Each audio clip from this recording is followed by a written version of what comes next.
Did you know that 1 in 3 pet parents don't realize their pets are overweight? I'm Dr. Laura Plass at Southside Pet Hospital, and this is Lucy. She's a soft-coated Wheaten Terrier, and she's here to help me show you how to determine if your pet is overweight at home. We're gonna be using Hill's L.O.V.E test. The first step is gonna be locate, second will be observe, the third will be view, and the fourth will be evaluate. Since the first step is locate, what we're gonna do is actually locate Lucy's ribs, and I'm gonna do that by placing my hand along the side of her chest, and I'm just gonna gently rub my hand along the side of her chest and feel for her ribs.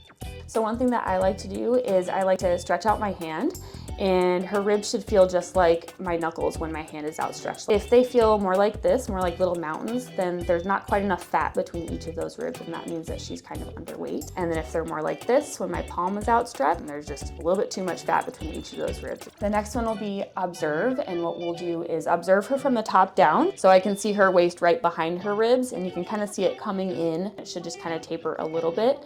You shouldn't have it where there is no taper at all and she's just kind of the same shape her whole body length. The rib cage shouldn't really jut out either, because that means that she might be a little bit underweight. Thank you for standing up. That's perfect for the next step, huh?